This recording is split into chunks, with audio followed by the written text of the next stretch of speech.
Bonsoir à tous, c'est une grande joie de pouvoir encore une fois vous retrouver et je voudrais vous partager un psaume, un verset d'un psaume qui est sur mon cœur.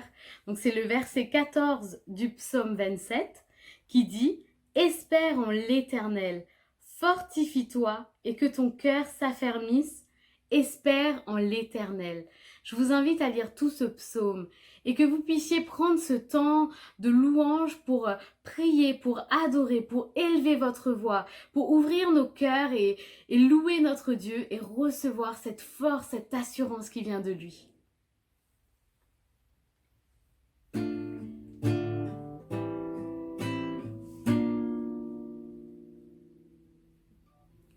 Mon Dieu est fidèle, mon Dieu est grand, Sauveur éternel, Roi de tout temps.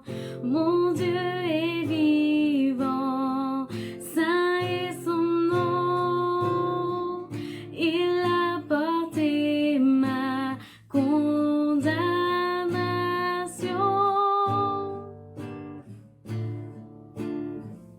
Et là dans ma faiblesse, du fond de ma détresse, je viens déclarer que mon Dieu règne. Il se tient près de ceux qui le craignent. Je viens l'adorer, crier ma foi.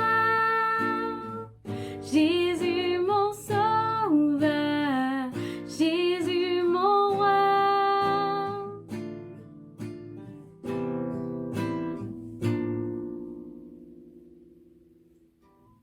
Suivant sa parole, je marcherai, cherchant son cœur et sa volonté. Son trône détient l'autorité qui a vaincu toute adversité.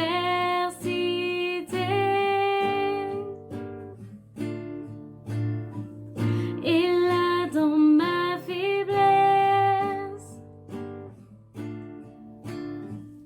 du fond de ma détresse, je viens déclarer que mon Dieu règne. Il se tient près de ceux qui le craignent. Je viens l'adorer, crier ma foi. Jésus mon sauveur, Jésus mon roi.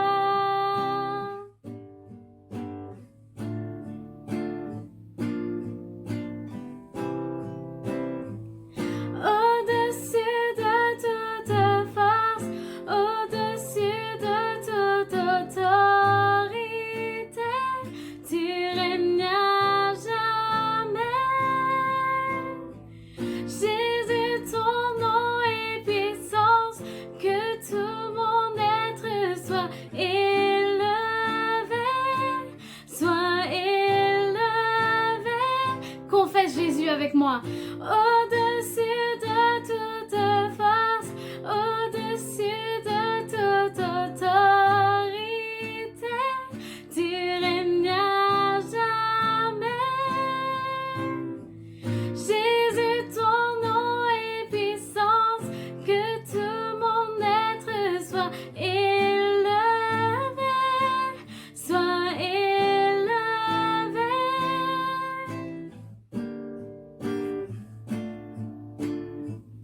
Et là dans ma faiblesse,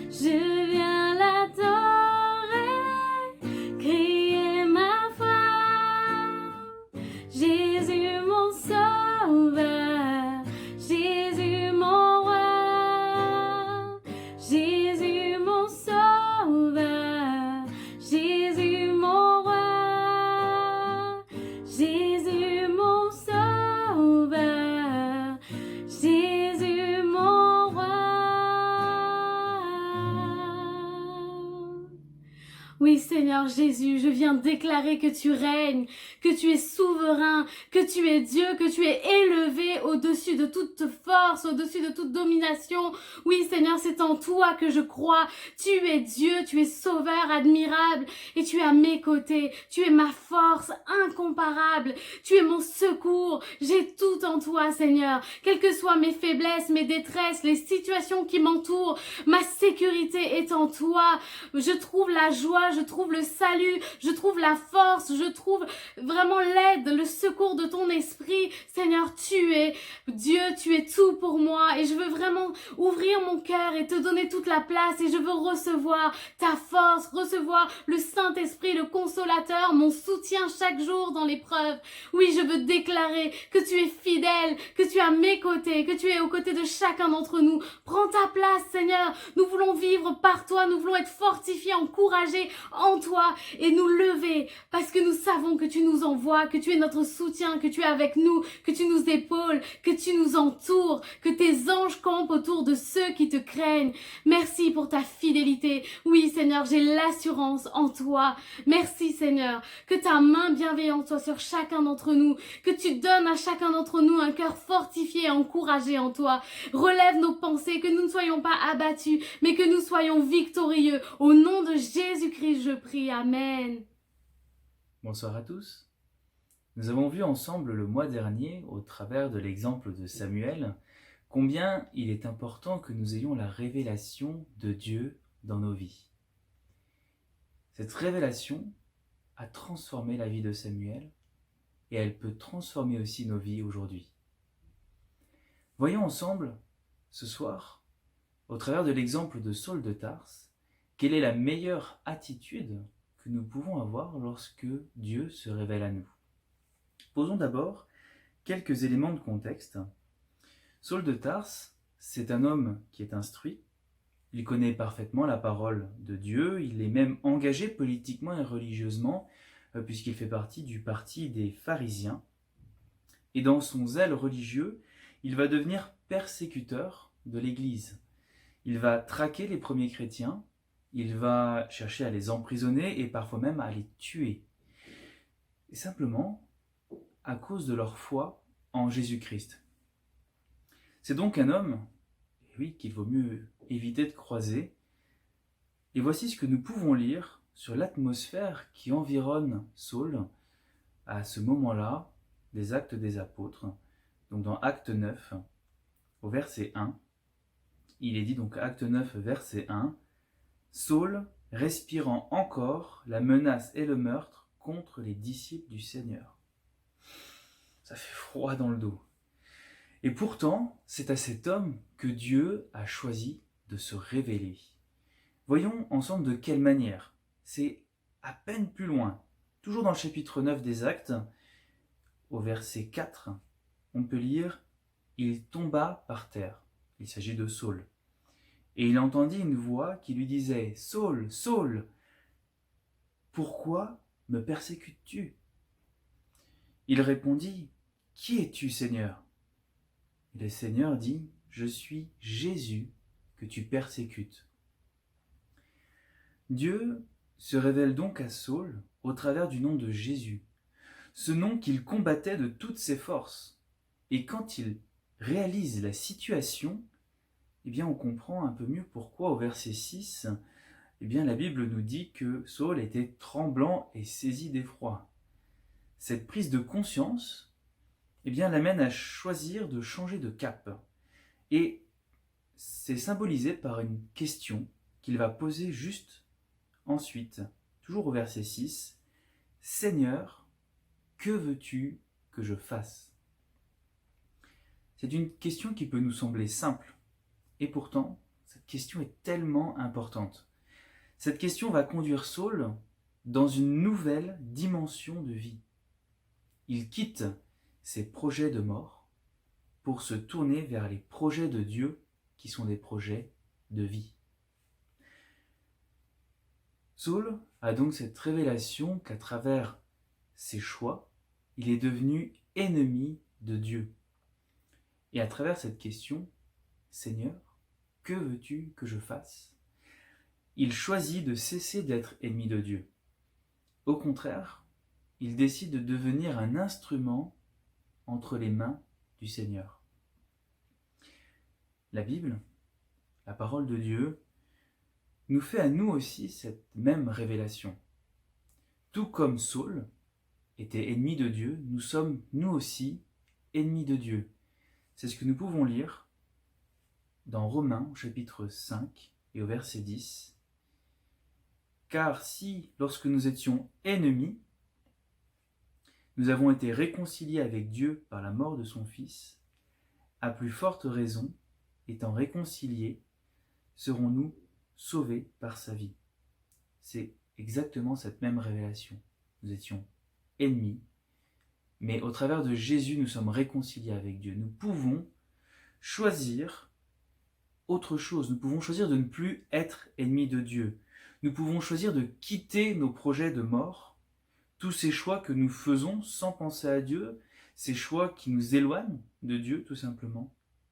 Et nous pouvons choisir d'être réconciliés avec Dieu, d'être désormais des instruments entre ses mains, de choisir de marcher dans ses pas. Et c'est ainsi que nous entrerons dans les projets de vie que Dieu a pour nous, grâce au sang de Jésus qui a coulé et à sa résurrection. Et tout cela, nous pouvons le vivre en posant simplement cette question. Seigneur, que veux-tu que je fasse ? À partir de ce moment, Saul, oui, va devenir un instrument entre les mains de Dieu, puisque de persécuteur de l'Église et de meurtrier qu'il était, eh bien il devient l'apôtre Paul. Ce même apôtre Paul qui a fondé tant d'églises et qui a enseigné tant de croyants et qui fait partie des auteurs du Nouveau Testament.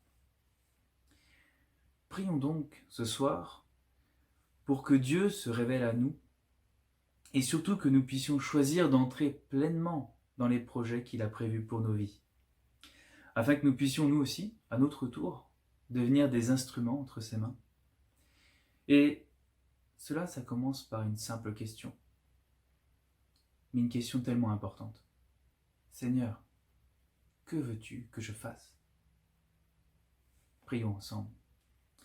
Seigneur Jésus, oui Seigneur, merci pour cette révélation que tu nous fais, Seigneur, aujourd'hui, que nous sommes ennemis de ton royaume, Seigneur, à cause de notre attitude, à cause de nos choix de vie, parce que nous sommes pécheurs, Seigneur, nous nous sommes fait ennemis. Seigneur, nous voulons aussi recevoir cette révélation que c'est au travers de ton Fils, au travers de Jésus-Christ, que nous pouvons, Seigneur, choisir de quitter cet état d'ennemi pour devenir, Seigneur, des instruments entre tes mains, pour être sauvés par ta grâce. Seigneur, pardon vraiment pour tous les choix que nous avons faits dans nos vies, les choix qui nous éloignent de toi, ces choix, Seigneur, qui nous ont amenés dans des directions, Seigneur, qui ne sont pas celles que tu as prévues pour nos vies. Seigneur, nous voulons vraiment changer d'attitude, Seigneur. Nous voulons vraiment marcher désormais avec toi, Seigneur. Marcher dans ta direction, rentrer dans tes projets, Seigneur. Oui, nous voulons faire nôtre cette question, Seigneur, que Saul a posée, Seigneur. Nous voulons te dire, oui, Seigneur, que veux-tu que nous fassions ? Que veux-tu que je fasse, Seigneur ? Oui, parle-nous encore, Seigneur, aujourd'hui. Permets que vraiment nous puissions entrer dans tes plans parfaits, que nous puissions être des instruments entre tes mains pour que ton royaume soit proclamé, pour que ta gloire soit manifestée, Seigneur. Remplis-nous par ton Saint-Esprit, afin que nous puissions être parfaitement à ton écoute, afin que nous puissions entendre ta réponse, Seigneur, tes directives, ton indication, Seigneur, afin que nous puissions entrer dans tes plans parfaits. Merci pour tout, Seigneur éternel. Merci pour ta grâce. Amen. Bonjour à tous et merci à Johan et Elodie pour ces temps d'introduction qui nous amènent maintenant à avoir ce temps de prière. Alors, je vais vous exposer tous les sujets. Comme chaque mardi, je vous propose de les reprendre jusqu'à 20h30 où vous pourrez avoir à disposition l'étude sur le décalogue. Donc vous pouvez soit à chaque fin de sujet appuyer sur pause et vous prier et continuer ainsi, ou vous écoutez tout et vous reprenez chaque sujet. Sentez-vous libre de faire comme l'Esprit vous conduit aussi à certains moments de la soirée. J'aimerais qu'on commence en priant par rapport à ce qu'on vient d'entendre, cette exhortation que le Seigneur a mis sur le cœur de Johan. Il est important que nous changions d'état d'esprit dans notre relation avec Dieu. Et pour ça, il nous faut une révélation. Que Dieu se révèle à nous pour que nous ne soyons plus en train de lui dire ce que nous attendons de lui, mais que nous puissions lui demander ce qu'il attend de nous. Amen, Seigneur, que veux-tu que je fasse? Premier sujet de prière. Le deuxième groupe de sujets de prière concerne la reprise de nos réunions. J'aimerais qu'on puisse passer un temps pour rendre grâce à Dieu de ce que le culte dimanche s'est bien passé pour cette reprise. Vraiment, le Seigneur a béni, on a passé un bon moment, même si on était un peu perdu dans nos repères, ça a été des moments exceptionnels de se retrouver ensemble. Rendons grâce à Dieu aussi, parce que la semaine dernière, on avait prié pour qu'il y ait des âmes nouvelles qui viennent. Eh bien, il y en a eu au moins deux personnes nouvelles, une qui venait pour la 2e ou 3e fois, et une qui venait pour la toute première fois. Et puis il y avait aussi, en plus de ces 2 personnes, une dizaine de personnes qui ne sont pas encore engagées avec Dieu. Donc ça faisait une 12aine de personnes qui ont encore besoin de recevoir le salut. Alors merci Seigneur, parce qu'il s'occupe encore des âmes perdues. On veut prier pour ces personnes. Hein. On veut prier pour le salut de nos concitoyens. Amen. Prions aussi pour les personnes âgées, les personnes à risque, et les petits-enfants qui ne peuvent pas encore être avec nous. Moi, j'ai vraiment à cœur compris pour ceux qui sont privés encore de la communion fraternelle. Et voilà, que ce soit ce deuxième temps de prière hein, qui soit là. On va prier aussi pour les réunions qui auront lieu cette semaine. Donc, prions pour la réunion du Burgo vendredi. Ce sera le 3e groupe de prière, donc le 3e groupe de sujets de prière. Donc la réunion au Burgo, vendredi à 20h30, en visioconférence bien sûr. Le culte de famille dimanche prochain. Je vous rappelle qu'il faut vous inscrire. J'encourage aux familles de venir. Il y avait des enfants dimanche, ça s'est très bien passé. Le petit Jean Enoch, hein, il n'est pas grand, hein, mais il était là et tout s'est très bien passé. Ouais, et puis il y aura aussi la visio des ados à 14h dimanche. J'aimerais qu'on prie vraiment pour que le Seigneur prenne soin des ados pendant ce temps spécial et que pendant ce temps de visio, ils puissent vraiment passer un bon moment ensemble hein, avec ceux qui les enseigneront. Ouais, un 4e groupe de sujets, c'est la situation actuelle. Continue de prier pour que le Seigneur bénisse les personnels soignants, qui bénissent les personnes qui sont encore malades. Il y en a encore, la pandémie n'est pas finie. Prions pour que le nombre de cas diminue. Il y a encore 1000 cas par jour. C'est beaucoup moins que pendant la pandémie, c'est 6 fois moins. Mais c'est encore des personnes qui sont atteintes et qui font que on ne peut pas retrouver encore une situation normale. Prions pour qu'il n'y ait plus de personnes atteintes. Amen. Qu'ainsi les règles s'assouplissent rapidement et qu'on retrouve une vie d'église normale. Soyons présents aussi auprès de tous ceux qui ont souffert ou qui souffrent encore de ce temps particulier que nous vivons. Amen. Et puis, le dernier temps de prière que je vous propose, c'est de prier comme chaque mardi soir pour les malades. Toutes les personnes que vous connaissez qui sont malades dans l'église ou hors l'église, portons-les au Seigneur. Croyons que le Seigneur guérit encore aujourd'hui. On veut voir des miracles pour que sa parole soit confirmée et que les gens comprennent qui est vraiment Dieu. Plusieurs personnes aussi dans l'église sont touchées sur le plan émotionnel. D'autres ont des troubles psychiatriques. Et tout cela, avec le confinement, bien sûr, s'est accentué. Certaines personnes ont des pensées de suicide, d'autres dans des états de sidération par rapport à des difficultés. Il y a vraiment des besoins et je vous propose de porter ça devant le Seigneur. Prions aussi en terminant pour les familles. Plusieurs familles sont en difficulté actuellement, soit le couple, soit la gestion des rapports avec des enfants à l'adolescence ou même qui ont passé l'adolescence, qui sont en proie aux toxicomanies, enfants, petits-enfants. Il y a toutes ces situations dans l'Église et donc joignons-nous à tous ceux qui sont dans ces difficultés pour être solidaires dans la prière avec elles. Voilà, mais je vous souhaite un bon temps de prière, que Dieu vraiment nous conduise, que Dieu nous amène à être devant lui pour lui demander ce qu'il veut que nous fassions. Amen. Que Dieu vous bénisse. Soyez en paix. Amen.